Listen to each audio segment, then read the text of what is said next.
Okay, Hi Elul. We need a lot of godly highs on the individual level. So much difficulty going on, and on the global level, Hashem should please inject the highest of this month in the B'schus, the Baal Shem Tov, B'schus the Alter Rebbe, and B'schus all of us who are doing everything we can to serve him in the way that he wants. Yom Yom. So, what is Chai Elul? The birth of the Baal Shem Tov, 1698, the day that his holy teacher and master, appeared to him. And it was in 1724, when he was infused from above, from the prophet who has passed away. And the day that the Baal Shem Tov became revealed in 1734, 10 years later. It's also the day of the birth of the Alter Rebbe. Some of you may know that the Alter Rebbe referred to the Baal Shem Tov as his Zaydi, because the Alter Rebbe, the Baal Shem Tov, noted that when the Alter Rebbe was coming down, when the soul was coming down, interesting, it's a little sidelight, that the Baal Shem Tov announced that a neshama chadasha, a new soul is coming down, one that had never been. Now this is very rare. Most of us have been here before. At least parts of our neshamas have been here before, but this isn't what they call a neshama chadasha, the Alter Rebbe. And it's understood and taught in Chassidus, and mainly in the Hasidic tradition, not more than in Mamorim or Sichos, that when the Baal Shem Tov said that this is a neshama chadasha, a new soul, he meant also that it was a soul that was going to open up a whole new channel in the way Yiddishkeit was understood. And that's the channel which we call ultimately Chabad Chassidus, which through a totally different and therefore what's the word I'm looking for? Unsettling energy into the whole of European Yiddishkeit, and developed the outcome of this immediate outcome of the Misnagdim, who were against it. Why were they against it? Because it was a totally new approach, and it is a totally new approach. And we have, Baruch Hashem, the schus of being children and offspring of that approach and learning this. So, back inside of the Hayom Yom, outline of the Baal Shem Tov's discourse on Shabbos, Parshas Tovei, which is Chai Elul, after Kabbalah Shabbos. So he quotes first from the Chumash in English. It will be when you come into the land, which is called Eretz, that the Eternal, your God, gives you for an inheritance, and you will inherit it and dwell in it. So one of the things that Hasidus does is that it takes every word, and really every letter, and even every form of every letter, and speaks to the sod, right? We have pshat, drosh, remez, and sod, to the secret, meaning the internal. What does it mean in terms of the internality of the way we understand everything? And what does it mean in terms of the internality of ourselves? So we have a little example here in Hayom. So the Midrash notes that Eretz, this is what the Alter Rebbe brings out. There's a Midrash that says the word Eretz, which means land, is an idiom for, if you look at the word, in the middle of the word Ratz, so you have Merutza, which is running, and Ratz, which means will. So we're going to interpret this, the Baal Shem Tov, and the says that we have a will to run to Hashem, as he would say. When you attain the level of Ratzon, when you attain the level of desire, that is a gift from above, and an inheritance for every Jewish person, then your avodah is you dwell in it. You internalize all that you have attained, bringing it down in a settled manner. Now for us, we speak about this all the time, but this was totally new, to take a look at every single word and find the inner meaning of it. And this is what the Baal Shem Tov innovated, and this is what particularly Alter Rebbe carried on in the terms of the mission of ultimately bringing the whole world to a connection with the internality of God and the internality of oneself. Then he says, and the pasuk goes on, you shall take and place it in a basket, right? This is the first fruits. Now, what does it mean to place it in a basket? Draw down the spiritual lights into vessels. We're learning today about lights and vessels. The energies have to be contained in vessels for them to function. And the ultimate vessel is the heart. The human heart is the vessel for the infusion of Kedusha. You shall go to the place that your eternal will choose. How does the Baal Shem Tov interpret that? A Jew must know that when he goes from one place to another, he's not going on his own, but is being directed from above. And the intention and purpose is what? You go to cause the name of God to dwell there. That is to make God known in wherever location you are.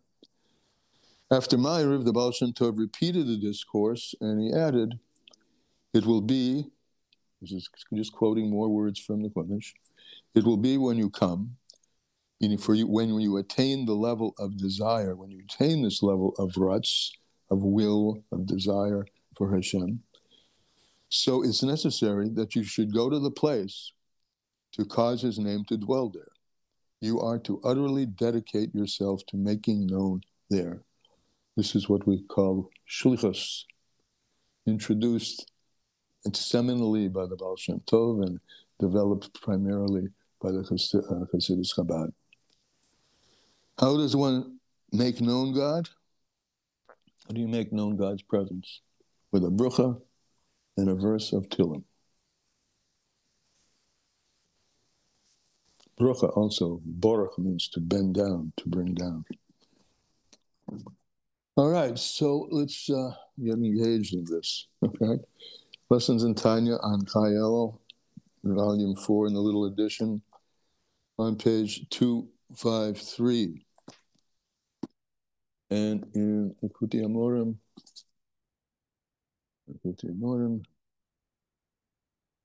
page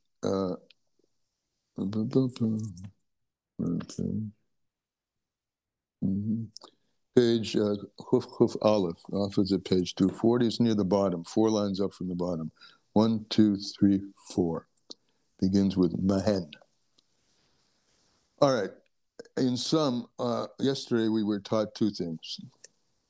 We were taught more than 2 things, but the 2 things that are relevant to where we're going. One was a pasuk from Eov, Mebesore Echa Elokah.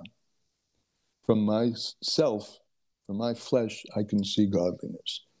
This is one of the ways that we understand Nasa Odem B'Tzalmeinu Kidum Senu, that we are created in God's image. So we have godliness within us, and that godliness takes on the form of lights and vessels, energy in a vessel. The matter is kind of dead on its own. It gets informed with the energy of godliness, like a light bulb is nothing without the electricity going in it. And when the 2 are together, there's an illumination. So when we look at ourselves, we see matter, right? But it's moving. Everything's moving. The blood is pulsing. The heart is beating. The nerves are flowing. The muscles are, and the hands and feet are in motion. So the matter is being energized. So that's our body and ourselves are an image, so to speak, from the way we are.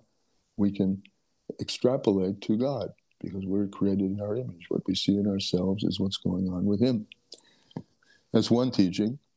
And the other teaching is that it says, just as in the same way that Hashem fills all the worlds, the neshama fills the body. So from these 2 things, we get a very clear comparison. And you might think that they're really, in a certain way, the same. The Alter Rebbe is going to clarify, yes, they are, and at the same time, no, they aren't the same. So we're at the bottom, and the 4 lines up. So to understand this relationship between Oris and Kalim, lights and vessels, between godliness and its investment in worlds and in souls. Tzorich lahachtim, we have to first preface, Masha shmaiti memori olav hasholem, that which I received from my teacher. Of course, the Alter Rebbe's media teacher was a Mezritcher Magid, who was a student of the Baal Shem Tov, and he received the teaching on the pasuk that Avram Avinu says, "V'anoichi afa ra'efa," I am dust and ashes. So we're going to learn from this a distinction, a difference between the way God enlivens worlds and the way God enlivens us. The difference between, though we're created in God's image, yes, but at the same time, there's a difference. And we're going to learn that by this extrapolation of these words. Avram Avinu said, I am dust and ashes. Shama Avram Avinu, olav hasholem, which Avram Avinu said, al ha'oros neshmasei, concerning the irradiation, illumination of godliness in his soul, ha'me'ir begufoy, as it shone, enlivened, radiated in his body, ma'or chesed elyon, from the source of what's the source of Avram Avinu's soul, is chesed elyon, the supernal sephira of chesed, because he's known as an ish chesed. He is the man of kindness, the one who extends himself, and he's the personification of that self, of that midah. The himidase midas avarabba, and that midah that we call chesed elyon, the supernal chesed, is also understood to be the midah of the attribute of great love, great love. With which he would love as a Kodesh Baruch Hu. He had great love for HaKodesh Baruch Hu. He was Hashem's lover, and he had a great love for the crown of creation of Hashem, which is humanity. So he had a great love, a love of HaKodesh Baruch Hu. Avav Gedela V'Elyoina. He had a great love, kol kach, to such an extent, that he became literally a chariot. He had, as it says in Pirkei Avos, make your will his will, you make our will his will, and he will make his will your will. And Abraham Avinu became totally given over. The midah of chesed, just totally given over. And it could rise up in your thoughts, and this is where he begins to give us an understanding of the distinction. Once so far, we've been dealing with the commonality between us and God, our 10 spheros and our 10 powers and his 10 spheros, etc. So it might rise up in your mind to think that the kindness and the love as it exists in the upper spheros is similar to the love that Avraham Avinu has. And it is, but as I said earlier, and at the same time, it isn't. You might think that it's the same, it's just that God's sphere of chesed is much greater than Avram's sphere of chesed. God's sphere of chesed is much, much higher. It's much higher without end. God's sphere, holy sphere of chesed. As is known, midas elyonis, as is known from the holy midos, about the holy midos, she'ein lehem soif, the tachlis. The holy midos of Hashem are infinite, right? Because he is infinite. So everything which comes from him is infinite. So how does it get contained in finite flesh and blood? There has to be some difference or qualitative differential between the way it is up there and the way it is down here. Up there is Ein Sof, right? It's infinite, has no end.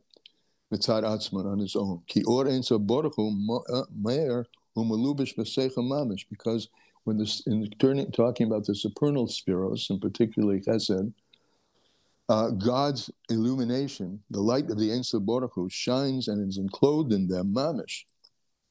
And we say about that state of God's infusion in the spheros, in the world of Atzilos, that he and his kelim, he and his vessels are one. Masha'ain came in Nishmas Adam differently. There's a big differentiation when godly light comes into the soul of a person, and is enclosed in the physicality of the body. And it has midah, it has measure. So of course that's a difference. Right? He is Ein Sof, and we are not Ein Sof. That power of Ein Sof we have within us is the motivating power of everything we do, including the deeper than intellect motivating power, which allows every blood vessel to contract and expand, and our breath to contract. It's all a result of that, but of course it's in a much limited way.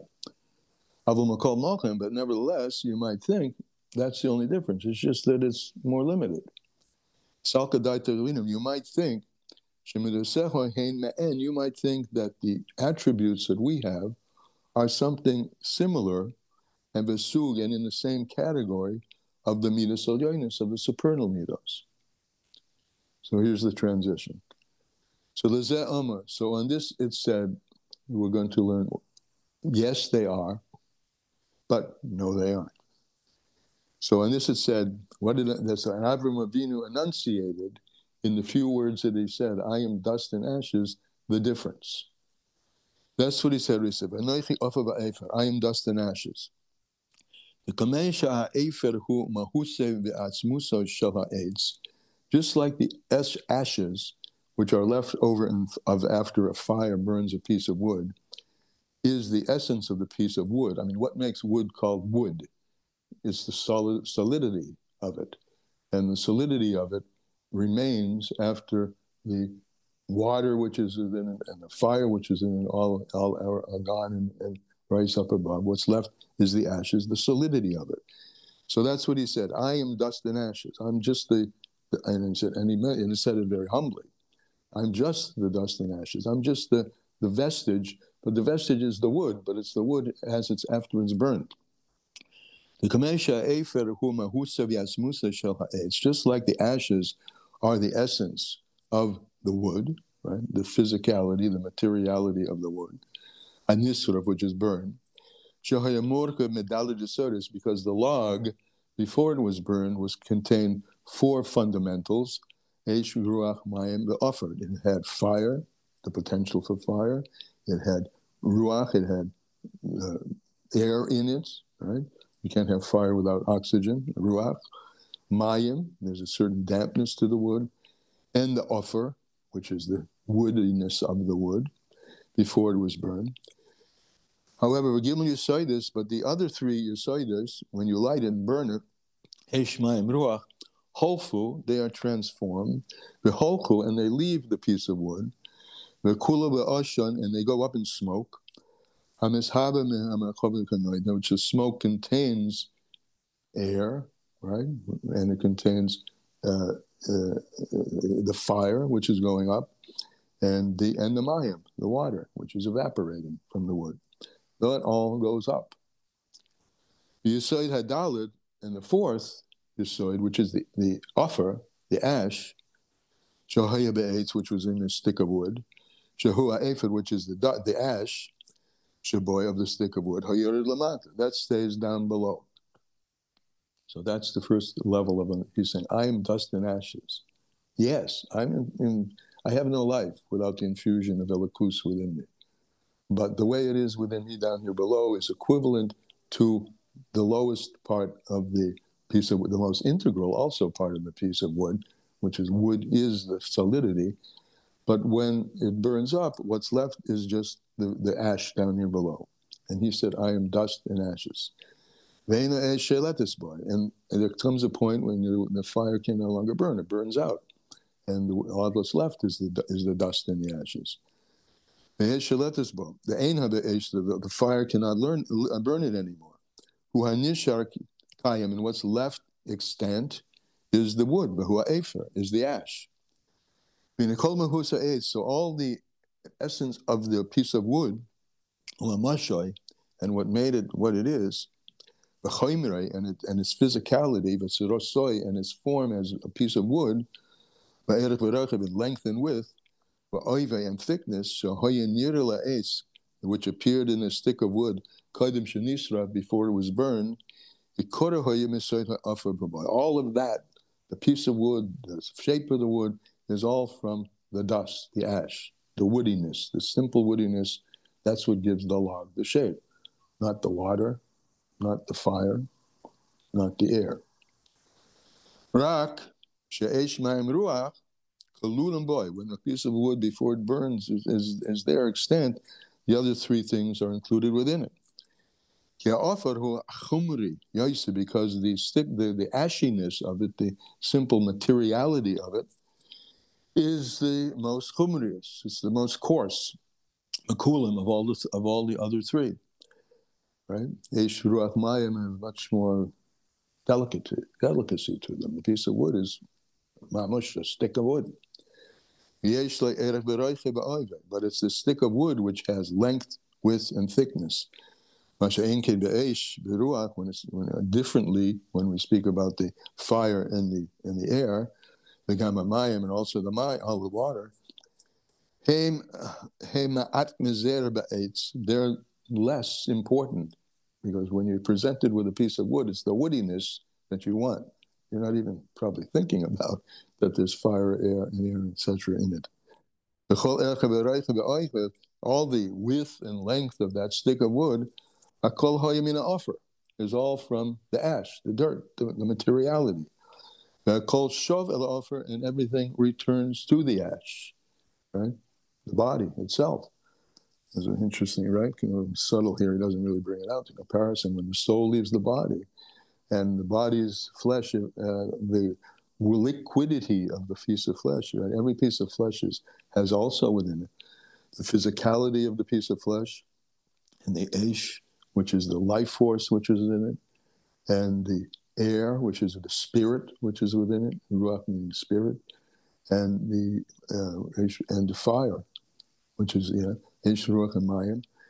But the body is like a stick of wood. And when the body dries out, and when the soul leaves it, and the life force is not in it, the life force goes up, what's left is ashes. So a kol shovel offer, everything returns to the ash. And this is what Avraham Avinu said, I am but dust and ashes. So every return things to the ash, this dust which is the ash, which is what's left after the other three things disappear. Just like the ash, and here's the transition point, just like we're trying to bring out the differential between the way the spiros are up above, like light end vessels, versus down here below. Though they are similar, the life force is within us. The life force is in the piece of wood, right? The fire is in the piece of wood. But there's a big difference after the log is burned. So it's just like the ash that's left over is not comparable at all to what was there before in that full stick of wood. The Eitz HaGodel, the big piece of wood, which had length and thickness, length, width, and thickness, before it was burned.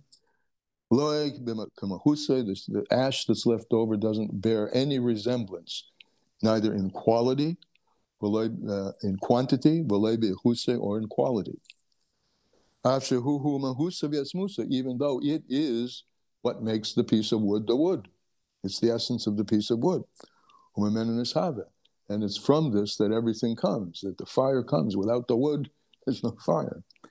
So similarly, by way of an example, Avram Avinu said, "Al medos soy," on hers midah, which we're speaking about the midah of kindness, midas chesed, ve'av, and the love, ha'ma'ira boy, top of page Chaf Bav, and which shines within him, u'melubeshes begufoy, and which is enclosed in his body, ta'av shehu midas a'ava, even though it's an attribute of love, the chesed and kindness, and it has root in the love and kindness in the supernal realm of God's midas, chesed elyon, Atzilus, which expresses itself in the world of Atzilus, his kindness is rooted there. Hamer b'nishmosai, and that's what's shown into his neshama. He was a chariot to the supernal midah of Chesed. Nevertheless, and this is now meant to be understood as a general understanding of the sameness on the one hand, but we're focusing on the difference between the midah of Chesed as it is above and the midah of Chesed as it is that same godly midah invested in us down here below. Because when this midah of Chesed comes down below, lehislabish begufoi, to be enclosed, here it's speaking about the body of Avraham Avinu, ayidei histalshelis halamis, through the chain of descent of worlds, from one level to another, ayidei tzimtzumim rabim, through many different contractions and condensations. In dimin ve'erech mahus or ha'ava ha'moyer, boy, there's no comparison between the love that shines down here below, the love which is above, el mahus or avas ha'chesed. No, I had it right the first time. There's no comparison between the love down here below, el mahus or avas chesed elyon shebatzilus, to the love as it exists, the sphere of chesed as it exists in the world of Atzilus. No comparison. Ella, however, the erech v'dimyin mahus ha'efer. But what do we compare it to? We compare it to ash, the wood, after the wood has burned away. So that's what he said. I am like dust and ashes. I'm like the leftover, so to speak. I'm the wood, right? The wood is the wood. The log is the log. But I'm like the leftovers after, I'm like the leftovers. I must understand this. I mean, clearly he's alive and well. And he's only alive and well because he has the breath of life, the chayas, which comes from God within him. But comparing that chayas as it is above versus the chayas as it is below, it's like the offer that's left over. Mahusa offer. Shenasa efer, which becomes ashes, comparatively, el mahusa v'ahusa, to the quality, to the mahus, to what the acid, what it was, and the quality, because Yehoya eitz nechman, when it was a full piece of wood, a desirable piece of wood, lemad of and it had a really nice appearance. Lemichael, he says to eat. In other words, like the tree gives forth things which are physical, right? They have physicality like the wood had, but it brings forth sweet things, even fruits. The sweetness of the fruit, I mean, it's not elaborating, it's the sweetness of the fruit, by the way, is a example in this world of the sweetness of godliness up above in the worlds above. Sweetness, right? And something you desire. Desire is ratzon. So there's a ratzon, there's a will in that piece of fruit, but the piece of fruit also has a shell, has a physicality to it.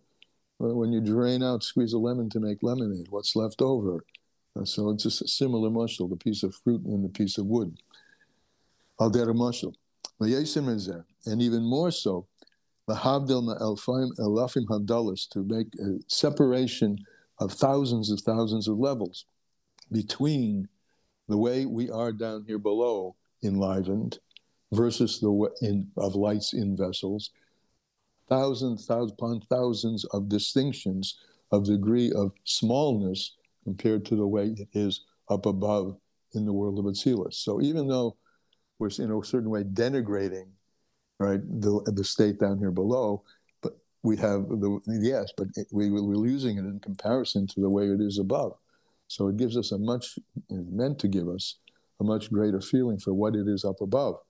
Since down here below is only a poor approximation of what is above, so we can only imagine how sublime it is up above in any of the spiritual worlds.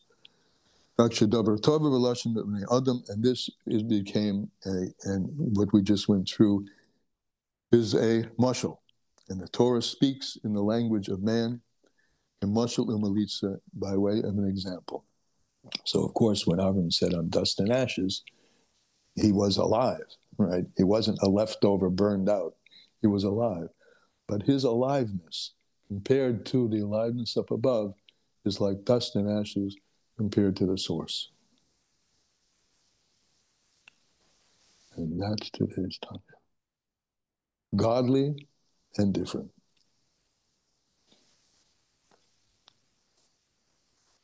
Okay? Any comments? Is this like an answer to the discussion that was going on yesterday? What, about whether we're God or godly? Yes. No. It has nothing to do with that. Or dust and ashes. Well, we're clearly not God, but right. leave that as, that's clear. But right. I mean, even, but that's not the important thing today, right? The important thing today is to understand that is to give us, it's just by bringing out the way it's not like above, it brings us, it's meant to bring out our sense of what it is like above, something that we can't understand at all. We have metaphor for it, our human body, and the injection of the soul in our human, the soul itself, the ruach, right, as we call it, even though generally the soul has 5 levels, but it's a spirit, it's a spiritual thing. That's like the air it's only like the air in the piece of wood down here below. Upstairs, it's a way, way bigger thing. But it's a useful muscle, right? Because just as the fire, godly fire, physical fire, Mayim, Chochmah is called water. It's like the Torah is called water. It flows from a high place to a low place. We have water in the piece of wood. And then the actual physicality of the thing, with Mayim and Ruach, and the fire of the thing, the life force. The life force down here, and all of that down here in our physical existence is like a stick of wood compared to what's up there. And that's the purpose of today, to give us a sense of what it's up there by negating how it is down here. Not negating, by giving us a sense of how little, how minuscule it is compared down here compared to what's up there.